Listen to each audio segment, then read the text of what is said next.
मार दिए यार बस देखो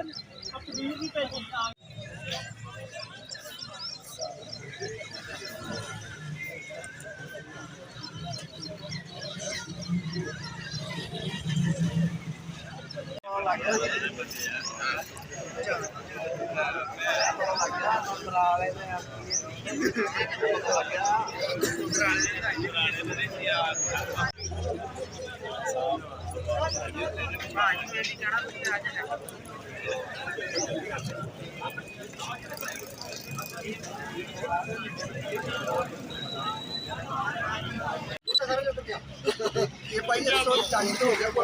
ज्यादा हो गया चार तो जिसके वादा करके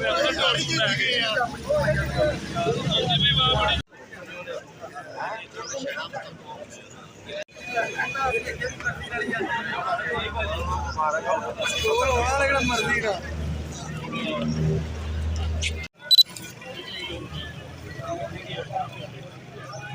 नहीं